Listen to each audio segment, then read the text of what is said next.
तो हेलो बच्चों, देखिए हम लोग फिजिक्स का लेसन नंबर 1 देख चुके थे। लेसन नंबर 1 में पार्ट 1 देख लिए थे। पार्ट 2 की बात हम लोग करते हैं। देखो पार्ट 1 में हम लोग देखे थे कूलाम का नियम क्या है, कूलाम के नियम का सदिश रूप देख चुके थे। और तीसरा था वैद्युत क्षेत्र की तीव्रता और किसी बिंदु आवेश के कारण वैद्युत क्षेत्र की तीव्रता। और चौथा उसके बाद था अच्छी और निरक्षीय स्थिति में वैद्युत क्षेत्र की तीव्रता। इसके बाद हम लोग देखेंगे पार्ट 2 में एप्सिलॉन नॉट का आंकिक मान, एप्सिलॉन नॉट का आंकिक मान, ठीक है, एप्सिलॉन नॉट का आंकिक मान। इसमें देखिएगा जब हम लोग कूलाम का नियम देख रहे थे, कूलाम के नियम से ही आएगा। कूलाम का नियम क्या होता था, किसी दो बिंदु आवेशों के बीच लगने वाला बल, किन्हीं दो बिंदु आवेशों के बीच लगने वाला जो बल होता है, दोनों आवेशों की मात्राओं के गुणनफल के समानुपाती और उनके बीच की दूरी के क्या होता था, वर्ग के व्युत्क्रमानुपाती होता था। जब हम लोग यहाँ पर निकालते थे, इन दोनों को मिला देते थे, तो ये होता Q1 Q2 अपान में R का स्क्वायर मिलता था। और ये F बराबर एक नियतांक आता था कैपिटल K Q1 Q2 अपान में R स्क्वायर। यहाँ पर देखिए जो कैपिटल K था, ये माध्यम का परावैद्युतांक था। ये माध्यम का क्या था, परावैद्युतांक, ठीक है, ये माध्यम का परावैद्युतांक था। और यही के बराबर होता था 1/4 पाई एप्सिलॉन नॉट। और ये जो 1/4 पाई एप्सिलॉन नॉट होता है, इसकी जो न्यूमेरिकल वैल्यू होती 9 × 10⁹ न्यूटन मीटर स्क्वायर प्रति क्या होता था, कूलाम स्क्वायर। अब देखिएगा जो ये के की वैल्यू होती थी 1/4 पाई एप्सिलॉन नॉट, यहाँ पर एप्सिलॉन नॉट एक डिजिट आया था, इसको हम लोग बताए नहीं थे वहाँ पर। तो यहाँ पर देख लीजिएगा एप्सिलॉन, जहाँ एप्सिलॉन नॉट एक नियतांक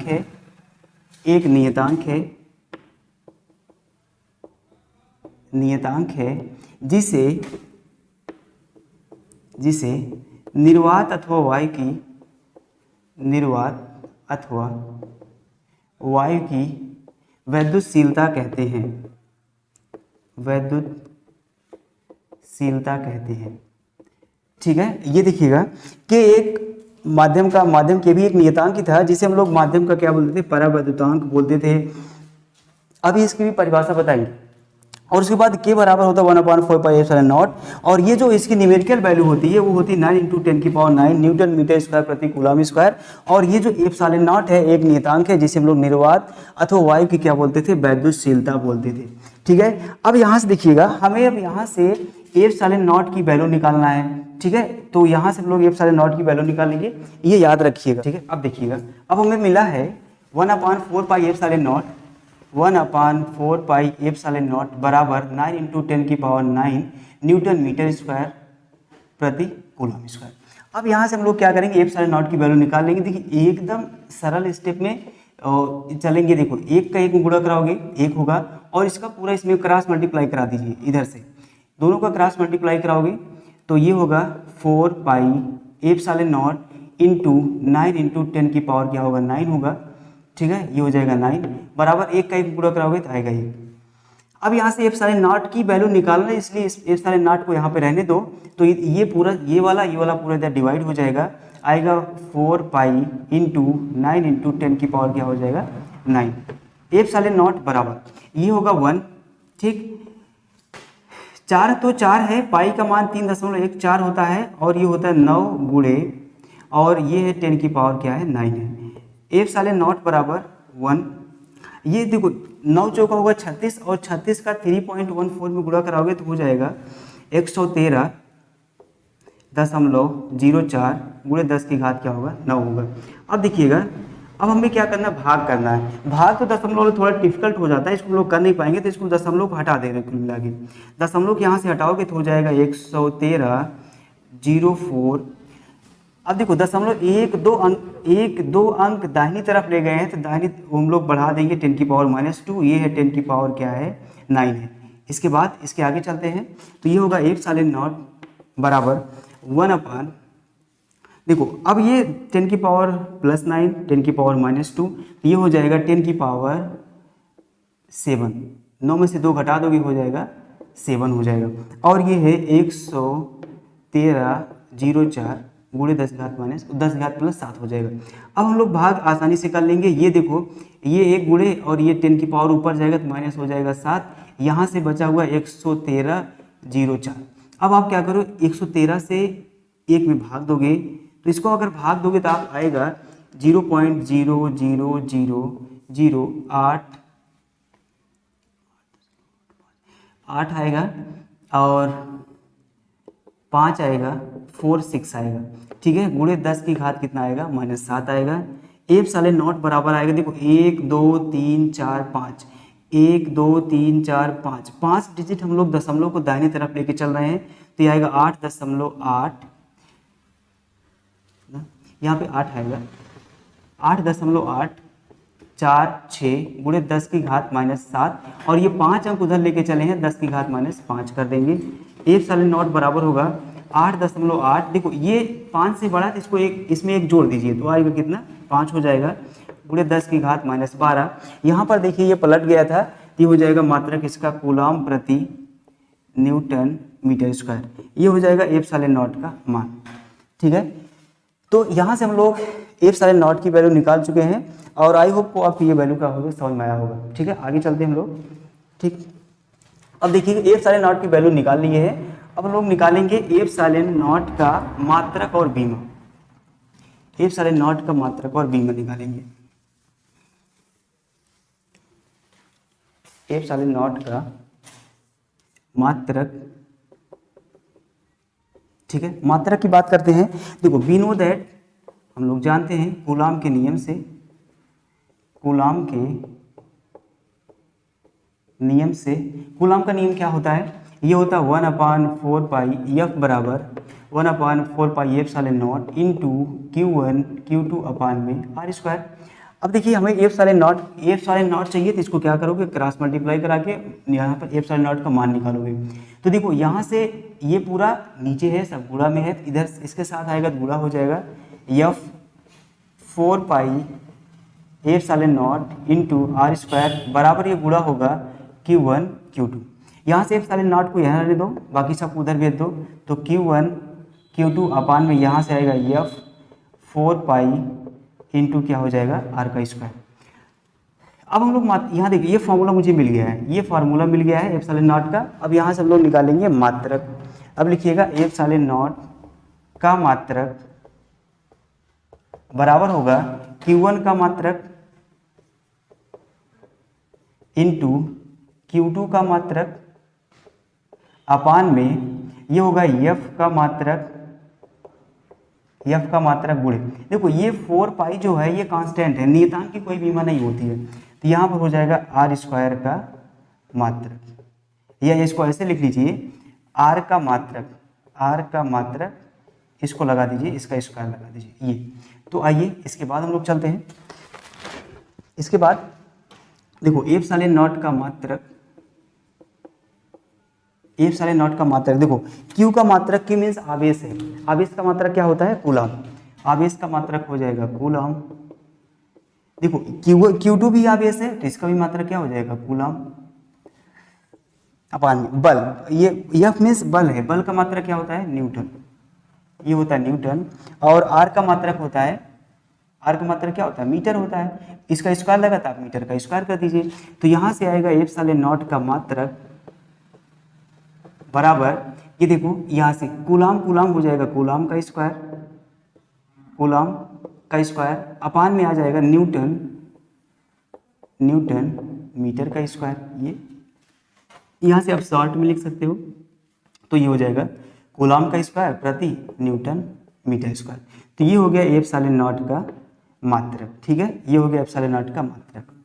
ठीक है, देख लीजिएगा एक बार, यहाँ से कूलम के नियम से हम लोग निकाल लिए, यहाँ से ये एप्सिलॉन का मान निकाले, यहाँ से ये आ गया, बाकी सबका मात्रक रख दिए, बहुत आसान है, इस इत्मीनान से देखिएगा समझ में आ जाएगा। ठीक है, अब हम लोग देखिए ये मात्रक तो हो गया, अब हम लोग इसकी बीमा देखते हैं, इसकी बीमा देखते हैं। बीमा देखो बीमा भी यहीं से आएगा।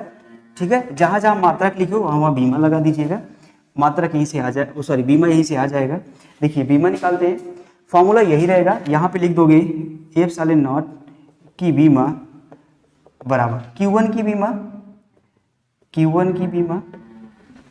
इंटू Q2 की बीमा अपान में हो जाएगा F की बीमा, F की बीमा देखिए 4 पाई का बीमा, 4 पाई के कोई भी बीमा नहीं होगी क्योंकि ये कांस्टेंट है, तो ये हो जाएगा इंटू R की बीमा। ठीक है, इसका स्क्वायर लगा दो। आगे चलते हैं, एप्सिलॉन नॉट की बीमा, एप्सिलॉन नॉट की बीमा बराबर, देखो Q1 की बीमा क्या होगी, Q मीन्स आवेश है, आवेश की बीमा क्या होती है, Q बराबर होता है IT। ठीक है, आवेश की बीमा वही होगी जो I और T की बीमा होगी, तो यहाँ से I की बीमा होती है A और T मीन्स समय, समय की बीमा होती है T।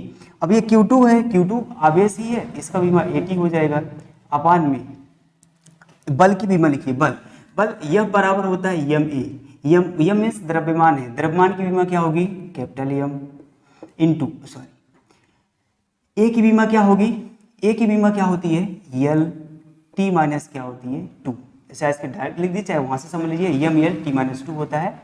और देखो ये है दूरी की बीमा, दूरी की बीमा क्या होती है, होता है L, दो पावर 2 लगाया था 2 लगा दीजिए इसमें, एप्सिलॉन नॉट की बीमा बराबर होगा, ये देखो ए की पावर 2 हो जाएगा और टी है, टी की पावर 2 हो जाएगा अपान में, यहाँ पे है यम, और देखो यल एक पावर यहाँ पे 1 है और यहाँ पे 2 है, तो ये हो जाएगा यल 3 और टी माइनस 2।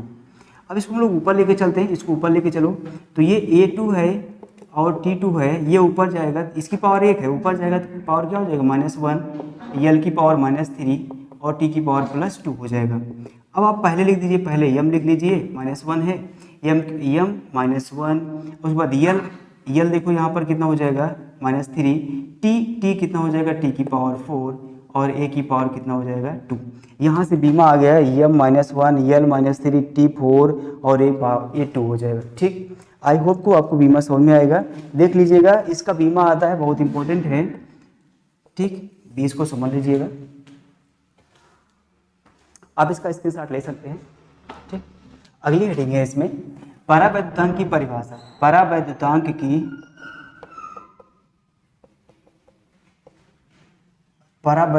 की परिभाषा।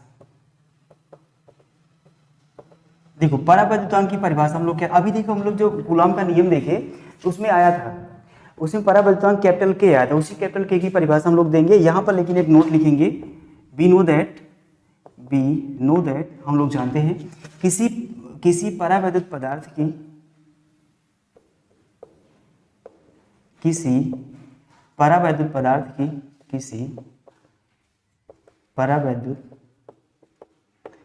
पदार्थ में जैसे हो गया तेल, हो गया तेल, मोम और कागज, कोई कुछ अलग पदार्थ जैसे ना, किसी परावैद्युत पदार्थ की वैद्युतशीलता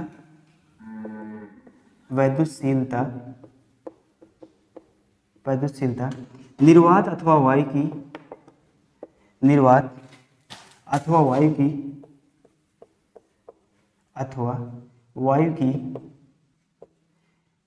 परावैद्युतशीलता के, निर्वात अथवा वायु की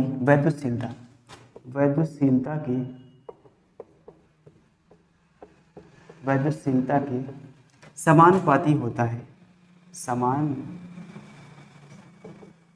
समानुपाती होता है। ये देखिए किसी परावैद्युत पदार्थ जैसे तेल, मोम, कागज, ठीक है, कोई लिक्विड हो गया, तो किसी परावैद्युत पदार्थ की वैद्युतशीलता निर्वात अथवा वायु की वैद्युतशीलता के समानुपाती होता है, अर्थात एप्सिलॉन, देखो परावैद्युत पदार्थ की जो वैद्युतशीलता होती है उसमें लोग एप्सिलॉन से लिखते हैं, और निर्वात अथवा वायु की वैद्युतशीलता को लिखते हैं एप्सिलॉन नॉट से। परावैद्युत पदार्थ की निर्वात जो वैद्युतशीलता होती है एप्सिलॉन से, और निर्वात अथवा वायु की वैद्युतशीलता को लिखते हैं एप्सिलॉन नॉट से। ये दोनों क्या होती है, परस्पर समानुपाती होती है। यहाँ से एप्सिलॉन नॉट का सिंबल हटाओगे तो आएगा के, एक नियतांक होगा, और ये हो जाएगा इंटू एप्सिलॉन नॉट, जहाँ के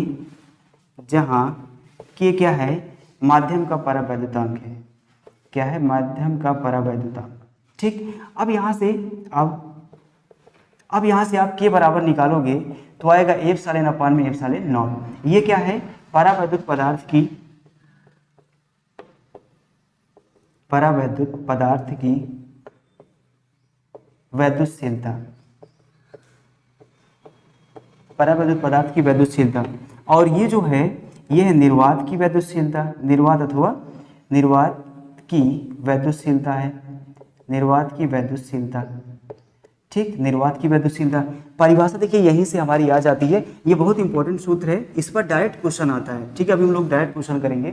तो यहाँ से आप देखिए किसी परावैद्युत पदार्थ की वैद्युतशीलता निर्वात और निर्वात अथवा वायु की वैद्युतशीलता के क्या होता है, समानुपाती होता है, अर्थात epsilon proportional to epsilon naught. और यहाँ से जब प्रोपोर्शनलिटी का सिंबल हटाओगे तो आएगा के। ठीक है, और यहाँ से के बराबर क्या, ये के क्या है, परावैद्युतांक है, यही क्या है, परावैद्युतांक है, इसी की परिभाषा में देना है। तो के बराबर हो जाएगा एप्सिलॉन अपॉन में एप्सिलॉन नॉट। और ये क्या है, ये एप्सिलॉन जो है परावैद्युत पदार्थ की वैद्युतशीलता है और एप्सिलॉन नॉट जो है निर्वात की वैद्युतशीलता है। परिभाषा आप क्या बताओगे, यही से बोल दीजिए सर कि परावैद्युत पदार्थ की वैद्युतशीलता और निर्वात की वैद्युतशीलता के अनुपात को, ये अनुपात है, परावैद्युत पदार्थ की वैद्युतशीलता और निर्वात की वैद्युतशीलता के अनुपात को क्या बोलते हैं, माध्यम का परावैद्युतांक के कहते हैं। आई होप आपको समझ में आया होगा। देखिए ये है परावैद्युत पदार्थ की वैद्युतशीलता, ये एप्सिलॉन नॉट, और ये है निर्वात की वैद्युतशीलता। तो परावैद्युत पदार्थ की वैद्युतशीलता और निर्वात की वैद्युतशीलता के अनुपात को क्या बोलते हैं, परावैद्युतांक बोलते हैं। ठीक, परावैद्युत पदार्थ की वैद्युतशीलता निर्वात अथवा वायु की वैद्युतशीलता के अनुपात को क्या बोलते हैं, परावैद्युतांक के बोलते हैं। ठीक, आई होप को आपको परिभाषा समझ में आएगी, परिभाषा आप लिख लीजिएगा। आगे हम लोग चलते हैं। देखिए ये हो गया, इसकी डिफिनीशन हो गई, हम लोग आगे चलते हैं। आगे हम लोग अब क्वेश्चन करते हैं, ये हो गया होगा तो आगे हम लोग क्वेश्चन करते हैं। क्वेश्चन हमारा ये है, कह रहा है कि एक आवेशित चालक, देखो जो हम क्वेश्चन पढ़ रहे हैं ये क्वेश्चन आपको बोर्ड में दिखाई देगा, आप डिस्प्ले में देखिए वहां पे दिखाई देगा। एक आवेशित चालक में 4000 इलेक्ट्रॉनों की अधिकता है, एक आवेशित चालक में 4000 इलेक्ट्रॉनों की अधिकता है। चालक में उपस्थित कुल आवेश और उसकी प्रकृति क्या होगी। ठीक है, कह रहा है एक आवेशित चालक में 4000 इलेक्ट्रॉनों की अधिकता है, 4000 इलेक्ट्रॉनों की अधिकता है, मतलब किसी आवेशित चालक में 4000 इलेक्ट्रॉन उपस्थित हैं और चालक में उपस्थित कुल कितना आवेश होगा उसको आपको बताना है। ठीक है, कह रहा है कि देखो वी नो दैट, इसको लगाओगे, वी नो दैट हम लोग जानते हैं क्या, हम लोग ये जानते हैं कि एक इलेक्ट्रॉन पर जो चार्ज होता है, वी नो दैट कि एक इलेक्ट्रॉन पर उपस्थित आवेश कितना होता है, 1.6 × 10⁻⁻19 कूलम, इतना होता है। अगर एक इलेक्ट्रॉन पर उपस्थित आवेश 1.6 × 10⁻19 कूलम है तो 4000 इलेक्ट्रॉन के लिए कितना आवेश हो जाएगा, ये हो जाएगा 4000 × 1.6 × 10⁻⁻19। इसको आप 16 चौका कितना होगा, 64, 6.4, इसको लिख सकते हैं 10⁻³ और यहाँ पे 10⁻⁻19, तो 6.4 × 10⁻³ कितना हो जाएगा, -16 कूलम। अगर एक इलेक्ट्रॉन पर उपस्थित आवेश इतना है तो 4000 इलेक्ट्रॉन पर आवेश जो होगा इतना हो जाएगा। ठीक है, अब ये कह रहा है कि ये तो इतना हमारा आंसर हो गया, कह रहा है कुल आवेश कितना होगा, ये इतना होगा। और कह रहा है प्रकृति उसकी क्या होगी, प्रकृति की अगर हम लोग बात करें, चूंकि इलेक्ट्रॉन पर उपस्थित आवेश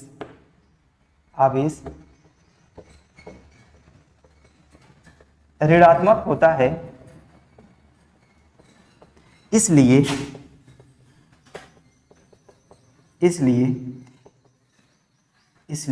इलेक्ट्रॉन की प्रकृति क्या होगी, ऋणात्मक होगी। ठीक है, ऋणात्मक होगी। तो ये क्वेश्चन था। ठीक, हम लोग आगे दूसरा क्वेश्चन देखते हैं। देखो सारे क्वेश्चंस आपको इस डिस्प्ले पे दिख रहे होंगे। ठीक, आप आराम से देखिएगा और क्वेश्चन को लगाइएगा, और दिक्कत होगी इसके साथ मार के रख लीजिए, बाद में क्वेश्चन देख लीजिएगा। अगर आपको चाहिए कि पीडीएफ भी चाहिए तो आप कमेंट में पीडीएफ अवेलेबल है, उसको आप डाउनलोड करके ऐसा भी पढ़ सकते हैं। आगे कह रहा है कि एक निश्चित दूरी पर स्थित दो इलेक्ट्रॉनों के बीच एक निश्चित दूरी पर स्थित दो इलेक्ट्रॉनों के बीच वैद्युत बल F न्यूटन है। ठीक है, और इससे आधी दूरी पर दो प्रोटॉनों के बीच वैद्युत बल कितना होगा। Important question. देखो कह रहा है एक इलेक्ट्रॉन, चाहे इलेक्ट्रॉन हो, नोट में लिखते हैं, चाहे इलेक्ट्रॉन हो चाहे प्रोटॉन हो, चाहे इलेक्ट्रॉन हो चाहे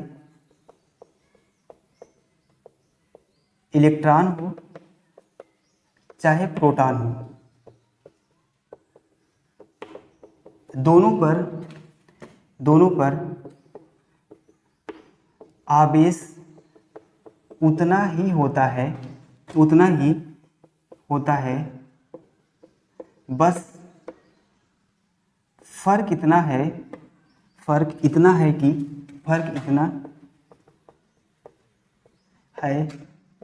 कि इलेक्ट्रॉन के लिए निगेटिव और प्रोटॉन के लिए पॉजिटिव होता है। ठीक है, इलेक्ट्रॉन पर जो आवेश होता है वो क्या होता है, निगेटिव होता है, और प्रोटॉन पर आवेश होगा वो तो पॉजिटिव होता है।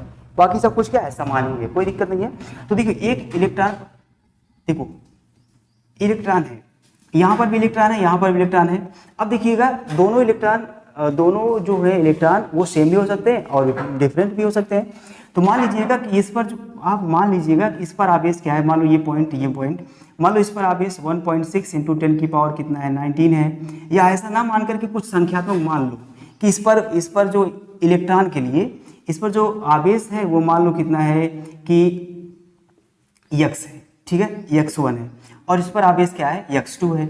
और इसको हम लोग कितनी दूरी पर रखें, r दूरी पर रख दिए। ठीक है, तो अब कूलाम का नियम ये कहता है कि जो लगने वाला जो बल F है, उन दोनों के आवेशों के गुणनफल और उनके बीच की दूरी के वर्ग क्या होता है, समानुपाती होता है। ठीक है, उनके बीच की दूरी क्या होता है, समानुपाती होता है। ये इलेक्ट्रॉन का आवेश है। ठीक है, इलेक्ट्रॉन का आवेश निगेटिव होता है, बस और कुछ नहीं है। और उसके बाद दूसरा क्या है, और दूसरा कह रहा है इसकी आधी दूरी पर, आधी दूरी मतलब r/2 हो जाएगा, आवेश वही रहेगा, कोई दिक्कत नहीं है। अगर आप माइनस लगाना चाहते हो लगा दीजिए, माइनस आवेश है, ये भी माइनस क्या हो जाएगा, प्लस हो जाएगा। तो यहाँ पर देखो x1 x2 दोनों आवेश हैं। अब ये प्रोटॉन का आवेश है, चूंकि प्रोटॉन पर धनात्मक आवेश होता है इसलिए क्या है, धनात्मक आवेश ले लिए। यहाँ इनके बीच की दूरी आधी कर दी गई है। अब देखो तब कितना बल होगा, अब बताइए F = यहाँ से आएगा K, x1 x2 तो वही रहेगा x1 x2, और दूरी यहाँ पर क्या हो जाएगा, r/2 का होल स्क्वायर कर दोगे। ठीक है, F बराबर ये दो ऊपर जाएगा, ये 4 पहले चला जाएगा, 4 बाहर कर लीजिए, तो यहाँ पर आएगा K x1 x2 अपान में क्या आ जाएगा, r²। यहाँ पे कर लीजिए समीकरण 1, तो F बराबर आपको मिलेगा 4। देखो इतने का मान क्या है हमारा, इतने का मान क्या है, F है, कैपिटल क्या हो जाएगी F। देखिए आपको यही बताने वाले हैं, देखो 4 गुना आया कि नहीं आया, इसका बल मान लो दूसरा है, इसका बल मान लो F' है, ऐसा। ठीक है, F' मान लो, तो F' बराबर 4F। अगर इलेक्ट्रॉनों के लिए जो आवेश रखे गए हैं उनकी दूरी r है, यदि प्रोटॉनों का वही आवेश है और उसकी दूरी आधा कर दिया जाएगा तो बल क्या हो जाएगा, 4 गुना हो जाएगा। ठीक है, तो हम इसमें बता दीजिएगा, एक निश्चित दूरी पर स्थित दो इलेक्ट्रॉनों के बीच वैद्युत बल अगर F न्यूटन है, इससे आधी दूरी पर दो प्रोटॉनों के बीच वैद्युत बल कितना हो जाएगा, 4 गुना हो जाएगा। ठीक है ना, तो वैद्युत बल कितना हो जाएगा, 4 गुना हो जाएगा। ठीक है, आई होप को आपको समझ में आया होगा। यहाँ पर आवेश आप अपने हिसाब से कुछ ले लीजिएगा, ये इलेक्ट्रॉन के लिए है, इलेक्ट्रॉन के लिए, ये प्रोटॉन के लिए। ठीक, ये होगा, आप इसको ध्यान से समझ लीजिएगा। जाओ, ठीक है, हम लोग आगे देखते हैं।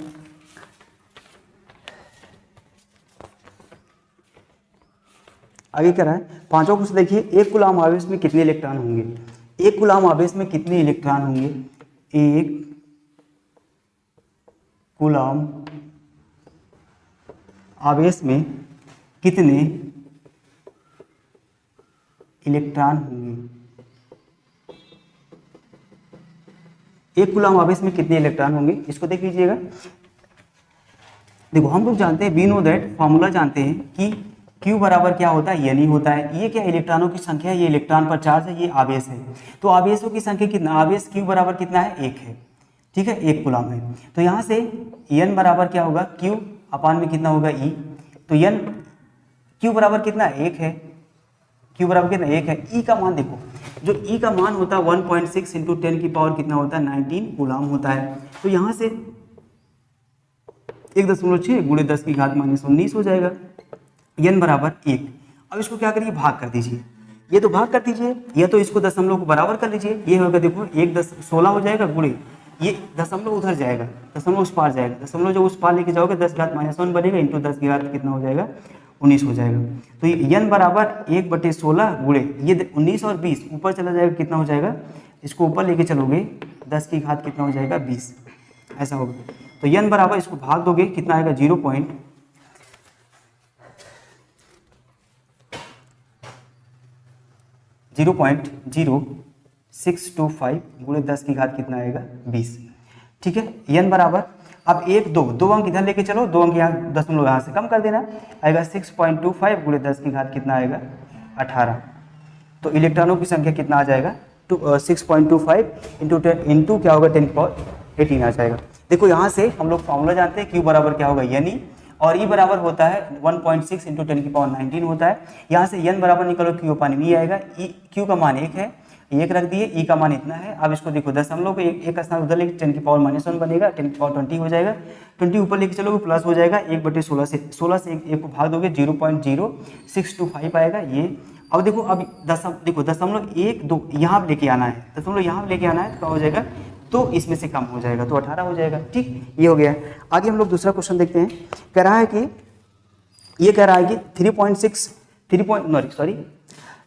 3.2 कूलाम में कितने इलेक्ट्रॉन होंगे, 3.2। ठीक, अब ये देखिएगा, अब कह रहा है कि 3.2 कूलाम आवेश में 3.2 कूलाम आवेश में कितने इलेक्ट्रॉन होंगे। हम लोग जानते हैं, सीधा सीधा लिखिएगा, वी नो दैट हम जानते हैं कि एक कूलाम आवेश में इलेक्ट्रॉनों की संख्या, एक कूलाम आवेश में इलेक्ट्रॉनों की संख्या कितना होती है 6.25 इंटू 10⁻18। इसलिए 3.2 कूलाम आवेश में इलेक्ट्रॉनों की संख्या, इसी से गुणा करा दो, ये हो जाएगा 3.2 इंटू 6.25 गुणे 10 की घात कितना हो जाएगा 18। आप गुणा कराओगे तो कितना आएगा, गुणा कराओगे तो आएगा 20 दशमलव इतना आएगा। ठीक है, 20 दशमलव गुणे 10 की घात कितना आएगा 18।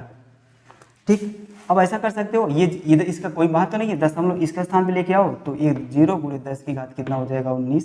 ठीक है, कितने इलेक्ट्रॉन हो जाएंगे, इतने इलेक्ट्रॉन होंगे, 3.2 में कितने इलेक्ट्रॉन होंगे, इतने इलेक्ट्रॉन हो जाएंगे। ठीक, ये हो जाएगा। ठीक, अगली बात करते हैं, अगला क्वेश्चन। इलेक्ट्रॉन पर 1.6 गुणे 10 की घात -19 कूलाम ऋण आवेश है। ठीक है, अगला क्वेश्चन, इलेक्ट्रॉन पर 1.6 गुणे 10 की घात -19 कूलाम ऋण आवेश है, तो अल्फा कण पर कितना आवेश होगा, अल्फा कण पर कितना आवेश होगा। ठीक, देखो इंपॉर्टेंट क्वेश्चन की बात हम लोग करते हैं। कह रहा है कि इलेक्ट्रॉन पर जो है 1.6 इंटू 10⁻19 कूलाम ऋण आवेश है। ठीक है, इलेक्ट्रॉन पर आवेश जो भी होगा लिख लेते हैं, इलेक्ट्रॉन पर आवेश कितना है 1.6 इंटू 10⁻19, ये ऋण आवेश है, इतना कूलाम आवेश है। तो कह रहा है अल्फा कण पर आवेश, अल्फा कण पर आवेश कितना होगा। हम इसमें आपको नोट बताते हैं, नोट पॉइंट में देखिएगा, अल्फा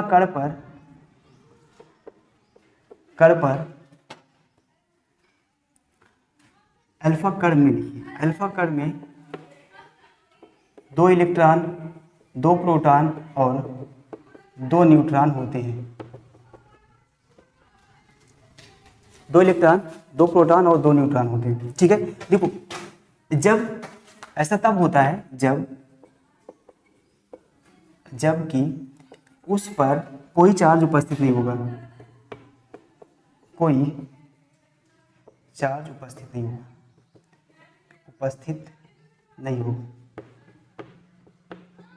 ठीक है, कोई चार्ज उपस्थित नहीं होगा। तो ये होता है कि अल्फा कण में 2 इलेक्ट्रॉन 2 प्रोटॉन 2 न्यूट्रॉन होते हैं, और जबकि क्या होगा उस पर कोई चार्ज उपस्थित नहीं होगा। तो अच्छा देखिए, अगर अल्फा कण पर इतना आवेश है, अगर एक इलेक्ट्रॉन पर इतना आवेश है, तो आप अल्फा कण पर आवेश में लागते हो, चूंकि अल्फा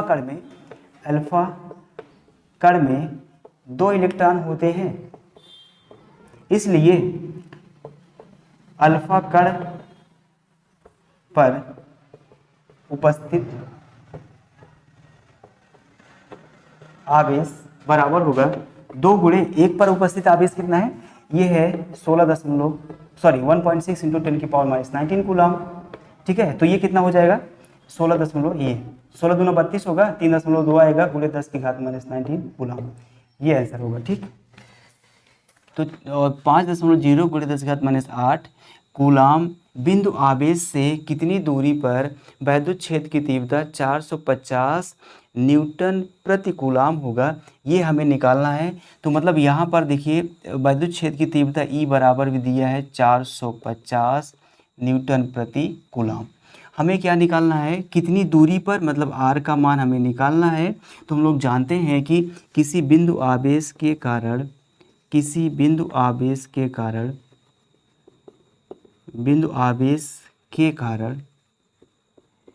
वैद्युत क्षेत्र की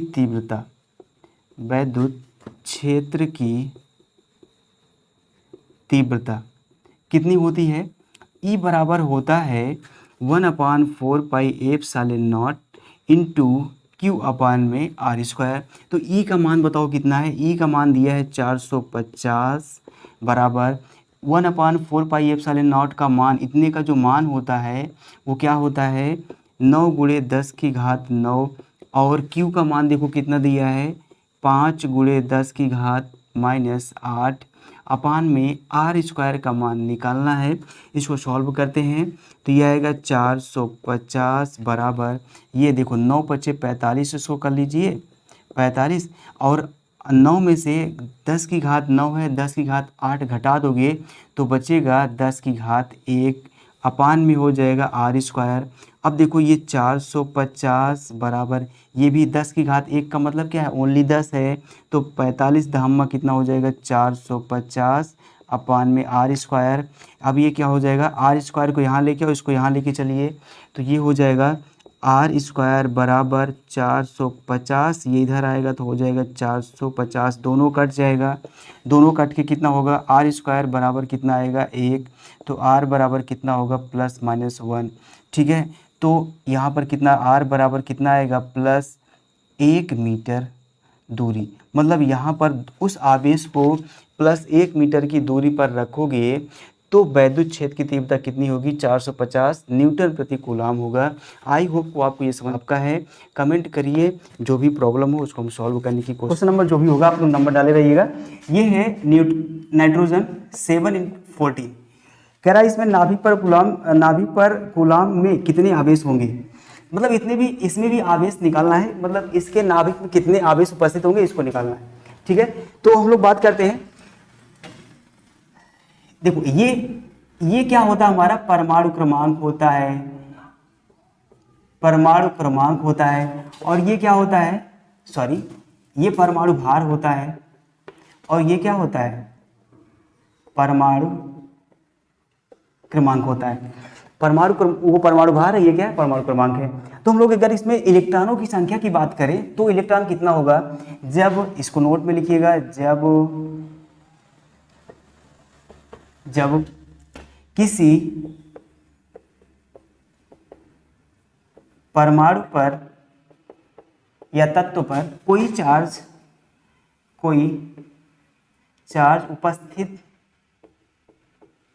उपस्थित नहीं होता है तो प्रोटॉनों की संख्या तो ऐसा करते हैं, तो क्या होगा, कोई चार्ज उपस्थित नहीं होता है तो परमाणु क्रमांक बराबर होता है प्रोटॉनों की संख्या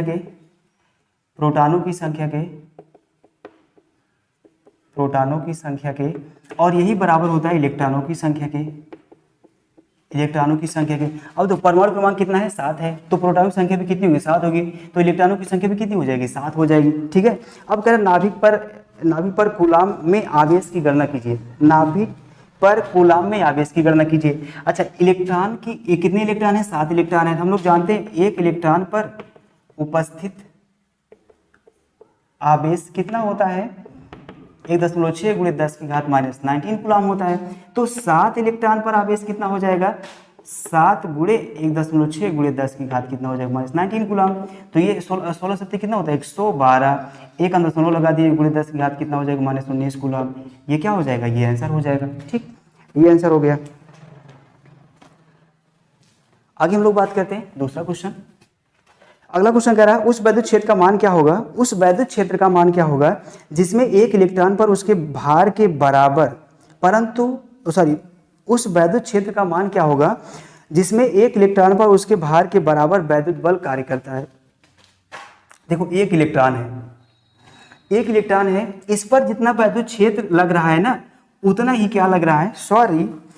एक इलेक्ट्रॉन है, उस पर जितना भार लग रहा है, भार में से उसका जो वेट लग रहा है, भार, ठीक है, उसका जो भार है, इस पर जितना भार है वो लगने वाले बल की क्या है? बराबर है। एक इलेक्ट्रॉन पर लगने वाला जो भार है, उस पर एक इलेक्ट्रॉन पर जो लगने वाला भार है वो लगने वाले बल के बराबर है ना। जितना भार लग रहा है उतना ही बल है। तो यहाँ पर लिखोगे इलेक्ट्रॉन पर, चूंकि इलेक्ट्रॉन पर भार और बल,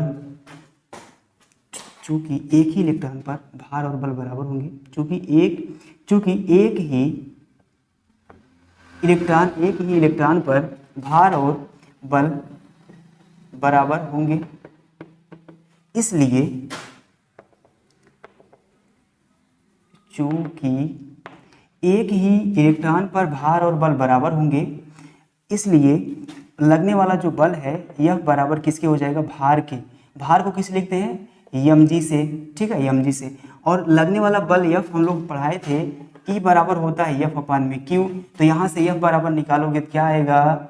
F बराबर निकालो तो क्या आएगा? EQ, ठीक है, EQ। लेकिन इलेक्ट्रॉन की बात हो रही तो क्या लगा दोगे? E,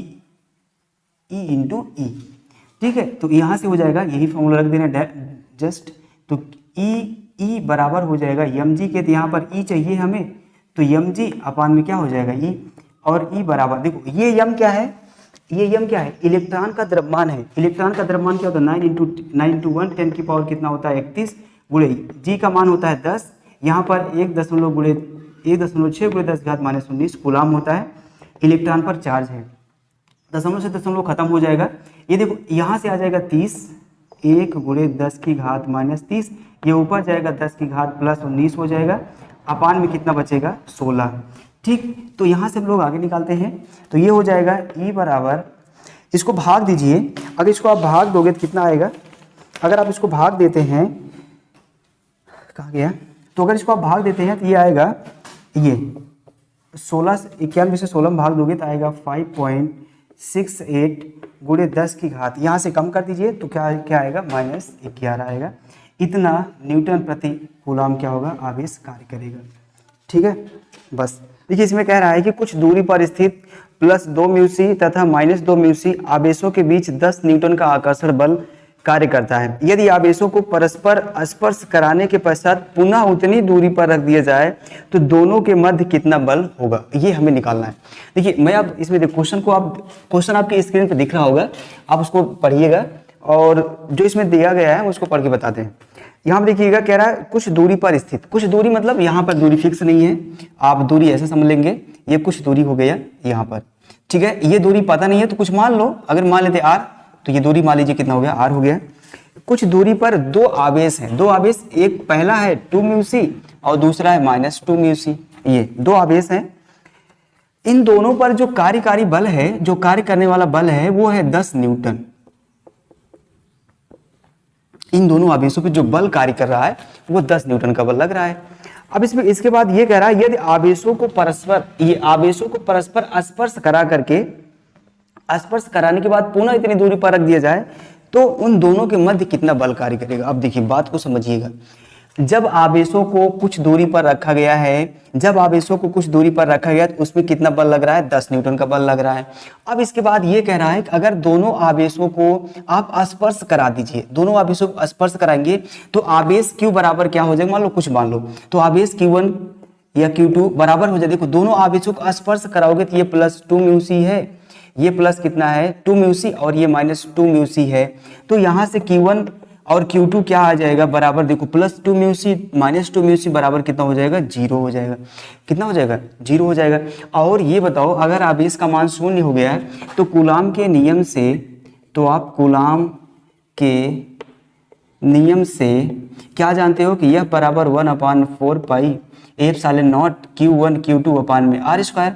तो ये बताओ 1/4 पाई एप्सिलॉन नॉट, इसको ऐसे रहने दे, Q का मान अगर 0 हो गया तो सबका पूरा मान क्या हो जाएगा, ये 0 हो जाएगा। यह बराबर कितना न्यूटन होगा, 0 न्यूटन।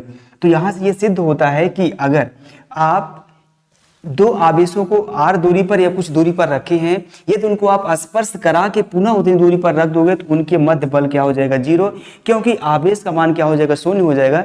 इसलिए लगने वाले बल का मान भी क्या हो जाएगा, शून्य हो जाएगा। ठीक, आई होप आपके समझ में आया होगा। क्वेश्चन आपके स्क्रीन पर दिख रहा होगा, उसको आप नोट करके अच्छे से समझिए। आगे हम लोग दूसरा क्वेश्चन करते हैं।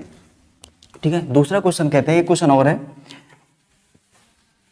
देखो दूसरा क्वेश्चन ये कह रहा है कि यदि शुद्ध जल का परावैद्युतांक यदि शुद्ध जल का परावैद्युतांक 81 हो। देखो परावैद्युतांक को लिखते हैं कैपिटल के से, कैपिटल के बराबर 81 दिया है। ठीक है, उसके बाद कह रहा है तो इसकी निरपेक्ष वैद्युतशीलता ज्ञात कीजिए। निरपेक्ष वैद्युतशीलता ई, ये एप्सिलॉन को बोलते हैं, एप्सिलॉन को निरपेक्ष वैद्युतशीलता बोलते हैं। इसका मान हमें क्या करना, निकालना है। इसे हम लोग क्या बोले थे, किसी परावैद्युत पदार्थ की वैद्युतशीलता, या इसे बोल सकते हो आप निरपेक्ष वैद्युतशीलता। लेकिन जो एप्सिलॉन नॉट होता है ना, एप्सिलॉन नॉट ये होता है सापेक्ष वैद्युतशीलता, और इसका मान होता है 8.85 × 10⁻12 न्यूटन मीटर स्क्वायर प्रति क्या होता है, कूलम स्क्वायर, ये होता है। ठीक है, अब हम लोग जानते हैं, वी नो दैट, हम लोग जानते हैं कि एप्सिलॉन बराबर होता है एप्सिलॉन नॉट इंटू के, ये होता है एप्सिलॉन बराबर, एप्सिलॉन का मान रख दो 8.85 × 10⁻12, के का मान रख दो 81, और इसका आप गुणा कराओगे तो आएगा, इसको सॉल्व करोगे तो आएगा कितना,